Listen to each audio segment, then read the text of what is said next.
से होगा, नन्हे मुन्ने बच्चों के अंदर भविष्य उनसे होगा। मैं एक बार पुनः, क्योंकि बाबा साहब ने, अगर बाबा साहब हमें नहीं समझा पाए तो मैं आपको नहीं समझा पाऊंगा। जिसने पूरे देश को, न्यायपालिका को लिख कर एक संविधान दे दिया, अगर आपको और हमें वो नहीं समझा पाए तो मैं आपको क्या समझा पाऊंगा, हम लोग आपको क्या समझा पाएंगे। लेकिन हमें संकल्प लेना है कि बाबा साहब के सपने को अगर मंजिल तक पहुंचाना है तो सरकारी जति भी भवन है ना, जगह पीड़ो रंग करेड़ो है, बीरमा आदमी आपनो ही होना चाहिए, जगह साइन चाले तो पीड़ो पड़ना चाहिए। गांव और ग्वार को कोई आदमी गियो तुरंत में जातो ही काम होना चाहिए।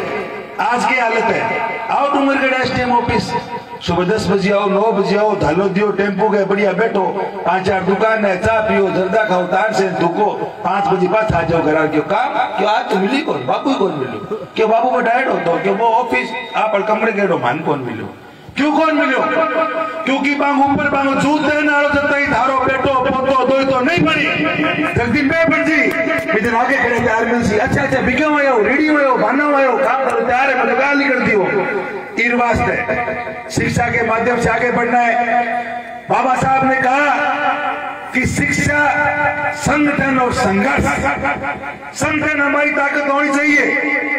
बाबा साहब भीमराव अंबेडकर ने इस विश्व के अंदर प्रत्येक देश के अंदर गए और अपनी प्रतिभा का लोहा मनाया, और इस देश के अंदर वापस आकर कमजोर, पीड़ित और वंचित को संगठित करने का काम अगर किसी ने किया तो बाबा साहब भीमराव अंबेडकर ने किया।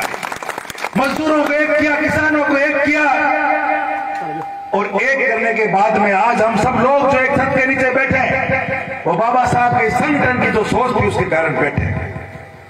तीसरा हमारा काम जो बाबा साहब ने बताया, संघर्ष, अपने हक के लिए, अपने हकूक के लिए, सम्मान के लिए, स्वाभिमान के लिए।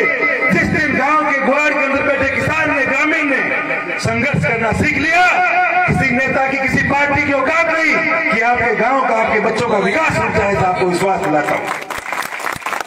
नेता और पार्टियां आपके सामने झुककर चलेगी। शिक्षा के माध्यम से जो बाबा साहब ने हमें रास्ता दिखाया, शिक्षा के माध्यम से आगे बढ़कर, चाहे राजस्थान पुलिस की भर्ती हो, चाहे आरएस की भर्ती हो, चाहे आईएएस की भर्ती हो, चाहे ग्राम सेवक की भर्ती हो, पटवारी की भर्ती हो, चाहे डिफेंस की भर्ती हो, प्रत्येक भर्ती के अंदर एक संकल्प लो कि हमारे मोहल्ले का, हमारे गांव का, हमारे पास का प्रत्येक भाई और बहन चयन होना चाहिए, सेलेक्ट होना चाहिए। ये हमारा संकल्प होना चाहिए, क्योंकि हम सब लोग जानते हैं कि शिक्षा की बात करने वाले लोग बहुत कम हैं। क्यों? और राजनेता तो बिल्कुल नहीं है, क्योंकि अगर शिक्षा का प्रसार हो गया, अगर आज आपके गांव का एसपी बन गया, आपकी बेटी अगर एसडीएम बन गई, आपकी बेटी अगर एसपी बन गई, तो नेता की तो छुट्टी होगी।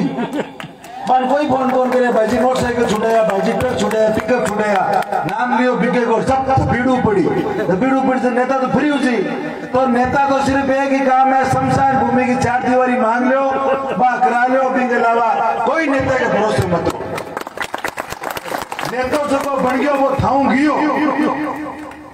आप बात समझ लो, लोकतंत्र के अंदर असली ताकत जनता की है, और बाबा साहब ने यही बात समझाई कि संविधान के अंदर ताकत है, जनतंत्र के अंदर ताकत है, प्रत्येक व्यक्ति के हाथ के अंदर, ताकत के अंदर ताकत है, प्रत्येक कलम के अंदर ताकत है। गुरुजी बैठे हैं यहाँ पे, हमारे